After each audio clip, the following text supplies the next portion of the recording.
yên nắng của wangdang thằng chim hoa đâu nắng vây ngô ông lý một mây vui nuôi mẹ ôi yong quan ba na nghe sinh mà còn ta lo làm nuôi chim nhẹ na bên tu vang nhà ta mình bay ngồi quan thế nắng giang vang hoa chim tê ăn kem vang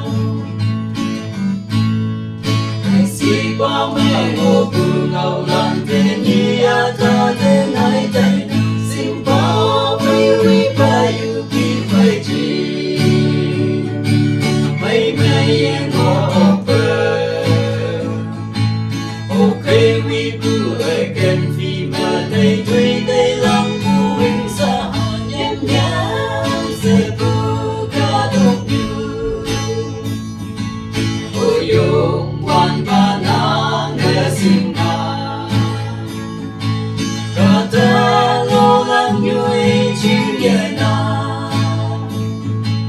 bên tu vang nhà ta mình bay núi quan thế nắng giang vang hoa chim tê âu thơm vang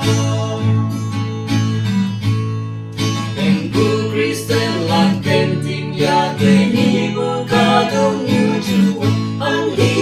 đến bên là cây sinh ngô ye tay bu hi vang mơ Jesus Christa ca đông như